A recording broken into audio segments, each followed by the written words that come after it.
Maravilha. Mas vamos avançar então para o tema muito candente aí do momento, que é a Venezuela, pessoal, as atualizações aí, né? Meio que baixou um pouco, né, o facho, né, Bruno? A gente vem comentando aqui nas 2 últimas semanas, dominou a nossa pauta, né? Claro. E eu acho que como já era previsível, né, deu uma baixada. A Brasil, de fato, soltou até uma reportagem muito interessante essa semana, falando que as manifestações da extrema-direita, né, guarimbas da extrema-direita, baixaram a poeira, né? O Maduro tá ali, né, institucionalizou, né, a questão das eleições, passou lá para o judiciário, né? E a princípio eu acho que a situação vai se normalizando aí, né? Acho que a tendência, pelo menos na minha visão, né, a tendência é o Maduro prosseguir aí, embora a gente tenha alguns movimentos, né, Bruno? E aí já até passo a palavra para te comentar a última notícia que saiu. Até o Thiago Gomes colocou aqui para nós um comentário, ó. Agradecer a todo mundo que está no chat, né? Tá, pessoal? Desculpa aí que eu não estou lendo os comentários de vocês, mas estou faiscando na tela aqui, então vamos deixando comentários aí. E alguns a gente vai lendo aqui no final do programa. Eu também posso dar uma atenção maior para vocês aí do chat, né? Thiago Gomes botou que saiu no El País que o Celso Amorim vai aconselhar o Lula a pedir novas eleições na Venezuela, né? Já tinha circulado durante o dia esse boato aí, né? Então o Thiago está dizendo que o El País já lançou a notícia, né? E o Márcio Alberto Mendes está dizendo que eleições de jeito nenhum, né? Maduro é o presidente. Mas então essa é a notícia que está pintando aí, né, Bruno? Quero que tu inicie aí essa exposição aí sobre esse tema, Bruno. Fala para nós aí. Pois é, Luiz, eu recebi hoje um companheiro companheiro, assim, ainda tem um vínculo orgânico, não estou militando, mas estou ainda vinculado a uma estrutura política e bem à esquerda, não parlamentar, e o companheiro perguntou assim, se o que estava rolando na mídia brasileira tinha algum grau de realidade, ou seja, que teríamos novas eleições, que o governo Maduro não ia avançar ou não ia se institucionalizar. E como a gente muito combativa, sabe? A gente que nunca pegou um CC na vida, nem vai pegar. Aí será? Então tá. Aí eu fui procurar a VTV, né? Venezuelana Televisão, canal 8, aquele que a gente assiste. Ou meu navegador está bugado, não está abrindo, né? Vou na Dailymotion, que é a plataforma de vídeos que a Venezuela usa, já que o YouTube não está permitindo os canais domésticos venezuelanos, está permitindo, às vezes, a Telesur, mas não coloca outra. Enfim, aí estava abrindo lá. Eu fui ver qual era a crise, né, da Venezuela. Então, tudo bem. Então, estou vendo telejornal, estou vendo o presidente com o Dia da Juventude, inauguraram uma mini novela que parte ficção, parte documental, que narra o encontro da geração dele com o Hugo Chávez no período que estava preso, entre 93 e 95. Eu não vi nada, Luiz. Não vi absolutamente nada. Então, acho que é uma notícia que circula, sabe que eu falo para o ICL com alguma frequência, né? Comentei no ICL ontem, só posso comentar, não tem nenhum problema, que eu fiquei muito... Quem sou eu também? Fiquei muito desconfortável de ver a figura do Celso Amorim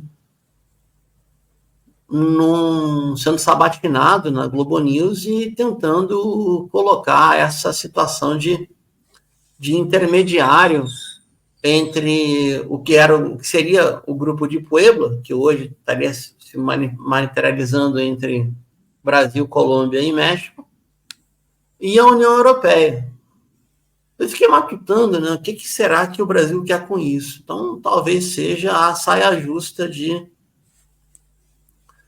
a Venezuela suspensa do Mercosul e a Venezuela entrar para o BRICS. Só falta o Brasil vetar o ingresso da Venezuela nos BRICS, como é quase certo que vão pedir a entrada na reunião de final do ano. Mas é quase certo isso.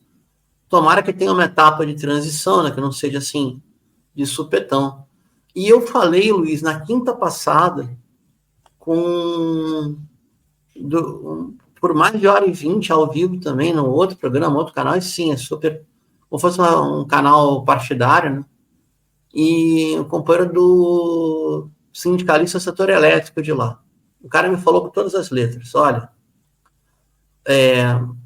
4 dias depois das eleições, a coisa acalmou. As ruas estão vazias, não tem tumulto, não tem guarimba, tem auê midiático e um cerco externo. Internamente, ele até falou assim, a nossa maior preocupação agora é aproveitar que o governo foi recém-reeleito e retomar a luta sindical, que pelo decreto de 2017 estava meio que proibido, decreto de emergência econômica. Então, o que me parece, Luiz, é que quem está se articulando agora seria uma oposição por esquerda, para fazer a luta social, a luta sindical. E a extrema-direita está toda ela vinculada ao exterior, diria eu. Seria a minha análise. Né? Mas, enfim, espero que o Itamaraty se reposicione o quanto antes, que o Brasil já deixou de ser intermediário e está operando errado, sabe? Está legitimando o que não é correto, está legitimando uma ingerência numa eleição soberana. E aí eu faço a pergunta, e aí, em 2026 vai ser aqui também? Entendeu? Eu fico preocupado com isso aí, sabe? Tá dando margem para isso, né, Bruno? Tá E dando margem para isso. Bruno, deixa eu aproveitar e te perguntar também sobre essa questão aí do Lula, do Obrador e do Petro, né? Eu li por alto em algum local aí que o Obrador, que o Lula teria tentado uma reunião dos três e o Obrador teria meio que negado, né? Como é que tá essa questão aí desses três países se mantêm juntos ou tu acha que o México já está pensando em reconhecer aí, né? Pois é, eu vou interpretar, tá? Isso aconteceu mesmo, tá assim. E o López Obrador, ele, quando vê um pepino na mão dele, ele pula fora. Quando ele vê algum problema que vai dar alguma zica na política doméstica dele, ele pula fora. E ele é um governo saliente, né? Ele é um governo que está saindo. Então, eu acredito que pode ser, inclusive, uma batata quente na interna do partido dele, que pode ter uma avaliação um pouco diferente, talvez, entre a chancelaria que vai entrar da presidenta Cláudia Sheinbaum com a dele, e seja mais prudente para o governo mexicano não se meter de intermediário, reconhecer e pronto, tá? O México, ele tem uma curiosidade, né? O México, no auge da ditadura do PRI, tinha excelentes relações com Cuba. O México sempre foi meio um santuário, né? Não 100%, mas sempre foi meio um santuário latino-americano. E uma dessas formas de garantir um santuário era de ter boas relações com todos os países da América Latina. Eu acredito que isso aí continua como um princípio. O México tem um nome horroroso, né? Estados Unidos Mexicanos, é o nome oficial do país. Continue como um princípio da diplomacia mexicana. E talvez seja por isso que não esteja querendo se meter. A outra situação, aí eu já estou elucubrando, tá? É um pouco de soft power invertido, porque os Estados Unidos têm aquelas novelas da Telemundo, narconovela, que fica narrando que o governo da Venezuela e o governo cubano são praticamente cartéis de narcotráfico. O governo mexicano não muda muito disso. Então, eu não sei também se não tem um pouco de bronca, sabe? Porque essas novelas circulam em TV aberta no México, tem audiência de milhões e milhões e milhões de pessoas. Eu não sei também se não é uma forma de se afastar de uma imagem gerada a partir das produções dos Estados Unidos. É uma possibilidade. Tá? Mas, enfim, López Obrador, ele é um animal político muito astuto e se ele vê uma furada, ele vai pular fora. Então, acredito eu que ele já viu que essa intermediação é furada. Tebni, vou passar para ti, como é que tu está vendo toda essa questão aí? Olha, eu tenho nada mais do que concordar com o Bruno, né? Só que tem um problema. Como acreditar nas coisas que fala o Maduro, porque de repente, não sei se é porque é a intenção evidente dos jornais, da imprensa, que é manipuladora, né? A imprensa responde aos interesses da burguesia. O dia que nós tivermos um jornal, uma emissora de televisão, dos próprios jornalistas, dos próprios trabalhadores, seguramente as notícias teriam outro caráter, outra forma, outra dimensão. E o que se ouve, por exemplo, aqui no Chile, e o que eu posso ver, e as coisas que eu leio também, são as coisas como são colocadas por Nicolás Maduro. Quando ele fica brigando com, com X, não, também, com Elon Musk, quando fica brigando agora com TikTok, meu amigo, sabe de quem lembro? Desse senhor que está aqui deste lado. Dá para ver? O Quixote brigando com os moinhos de vento. Ele deveria ser mais um estadista e não consegue, e isso é transmitido, sabe, até o cansaço pelos meios de comunicação que respondem, evidentemente, aos interesses da grande burguesia. E se você for observar a forma em que ele tem o tratamento com outros presidentes, com toda certeza eu concordo com ele quando fala a respeito do Boris, porque o Boris não é nem, como se fala em espanhol, ni xixa ni limonada. Nenhuma das duas coisas. Ninguém sabe para onde vai. Ele se autodeclara de esquerda, mas a sua política externa tem muito pouco de compromisso político, sobretudo com aquilo que nós pensávamos, os que votamos nele, né? Então, não há alguma possibilidade do Maduro passar a palavra para uma outra pessoa falar? Mesmo que seja o Diosdado Cabello, que de repente também dá umas declarações, meu amigo, não sei se são todas, se são tiradas de contexto, sabe? Mas assusta a forma em que ele está apresentando. É a minha visão, é o que eu consigo observar desse pequeno país chamado Chile, né?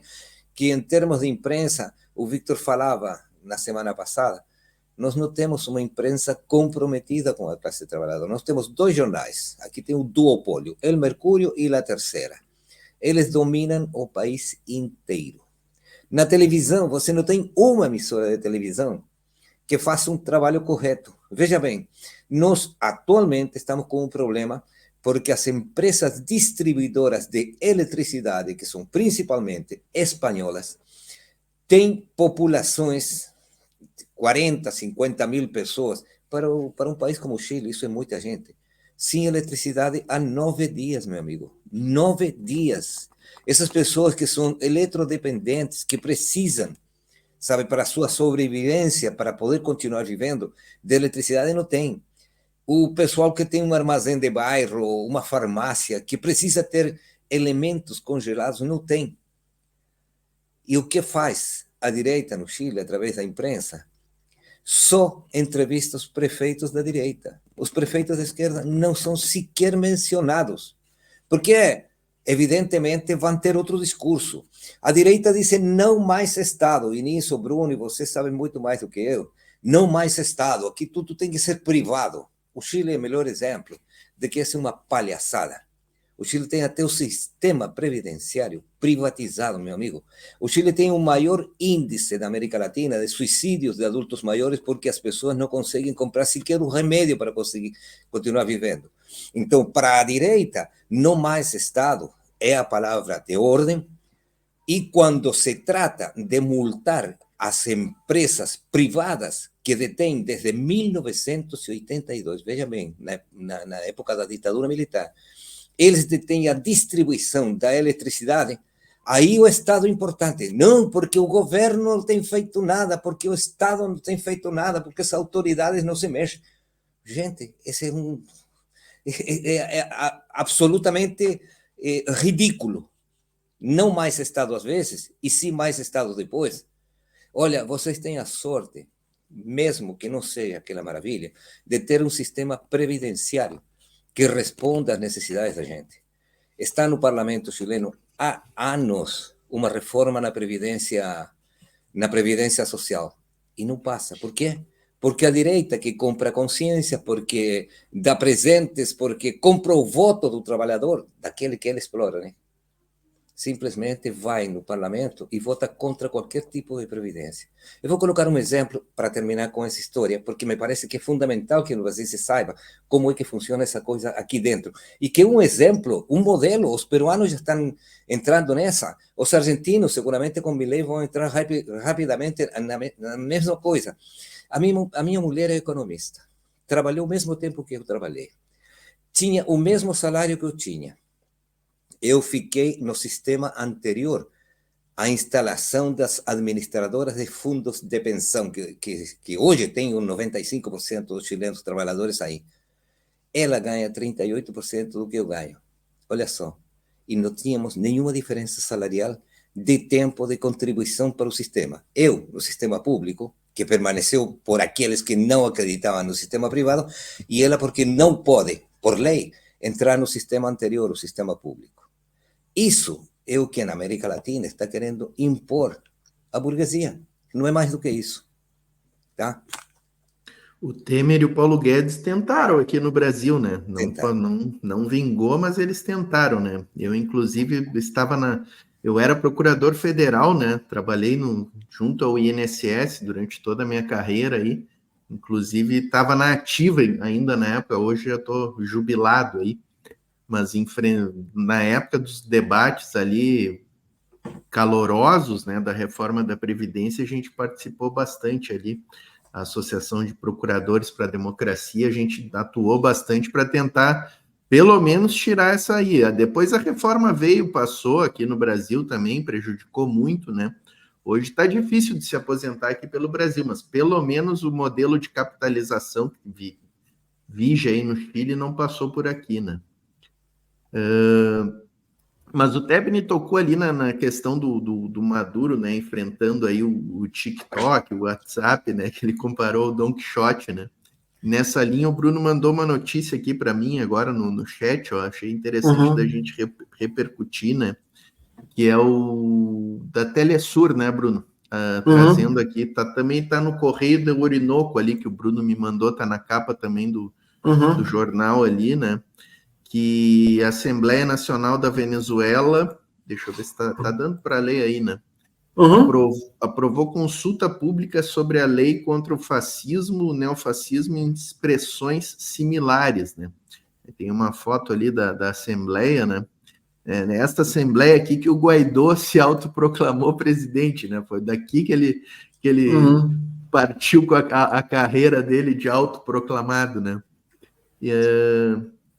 Então, aqui o debate se centrou em como regular as redes sociais, né? Por isso que eu peguei o gancho aí do Tebni falando do Maduro, né? Para evitar os ataques que hão transtocado a estabilidade de algumas instituições do Estado venezuelano, né?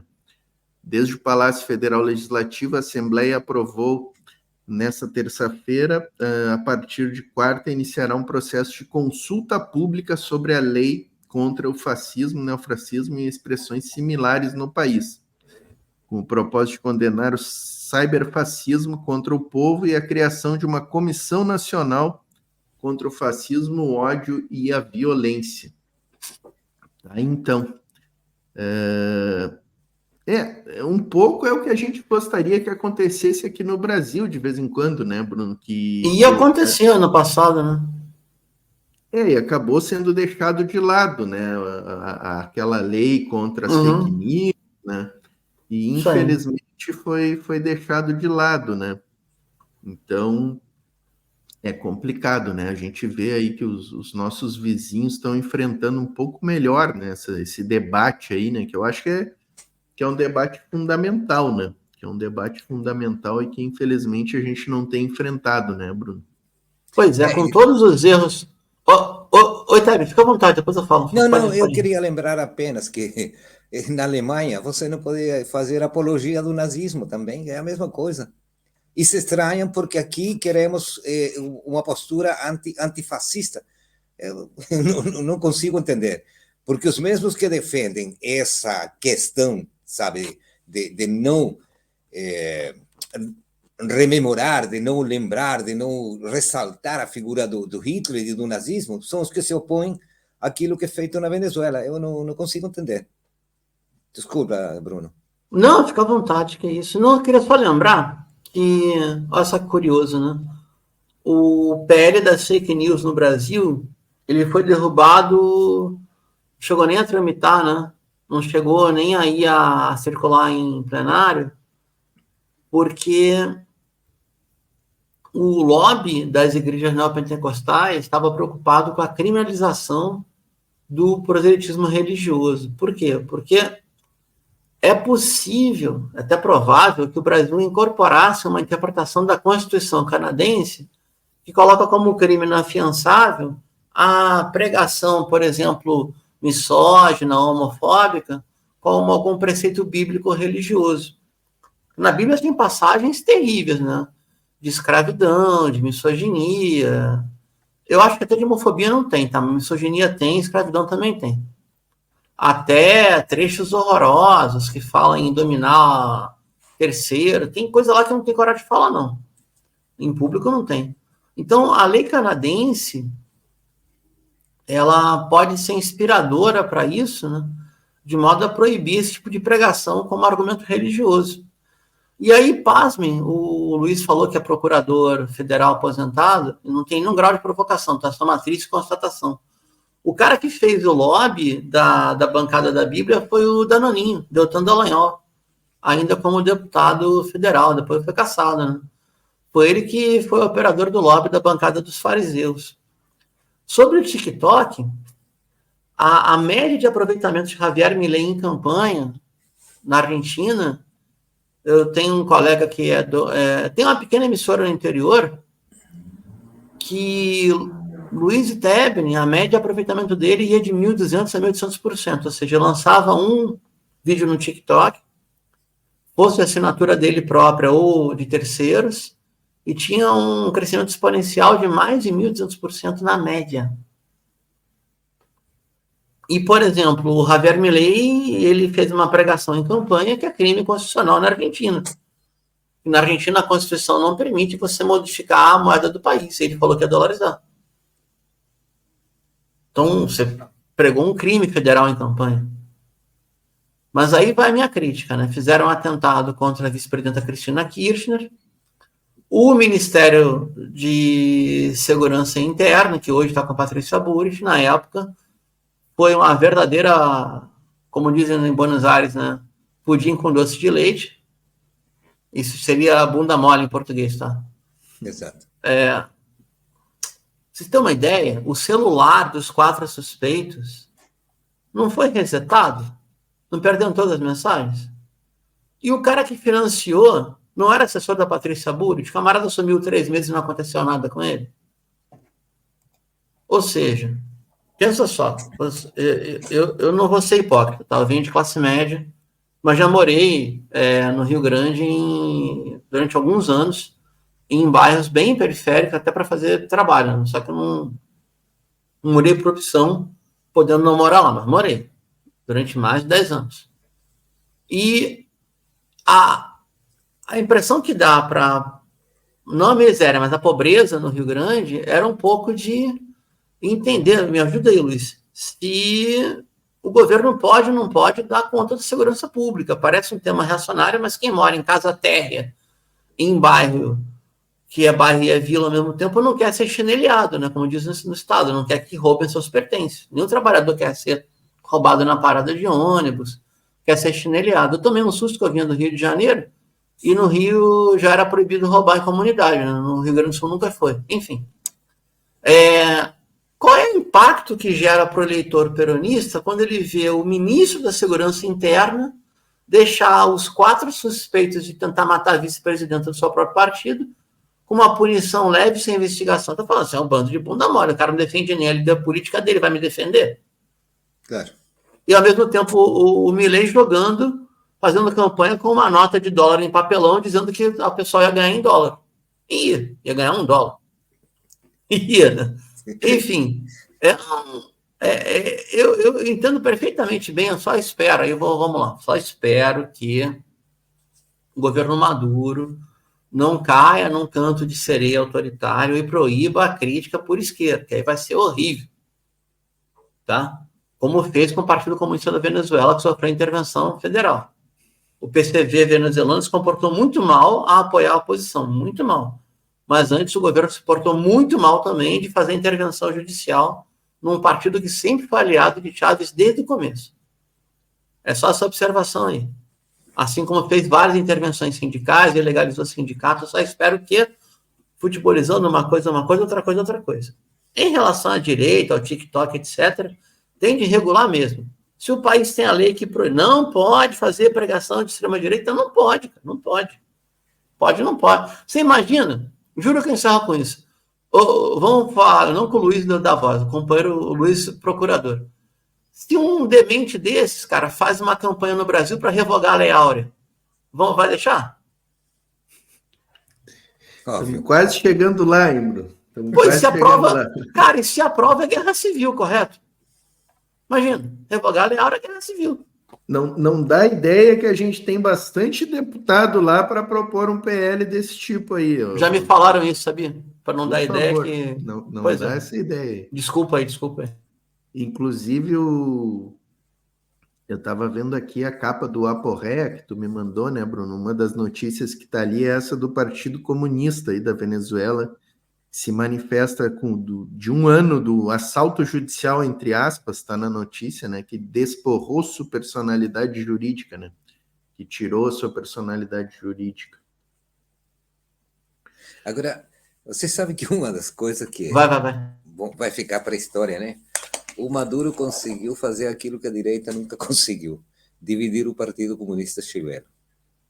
Os chilenos têm, digamos, os militantes do Partido Comunista, do qual eu estou fora.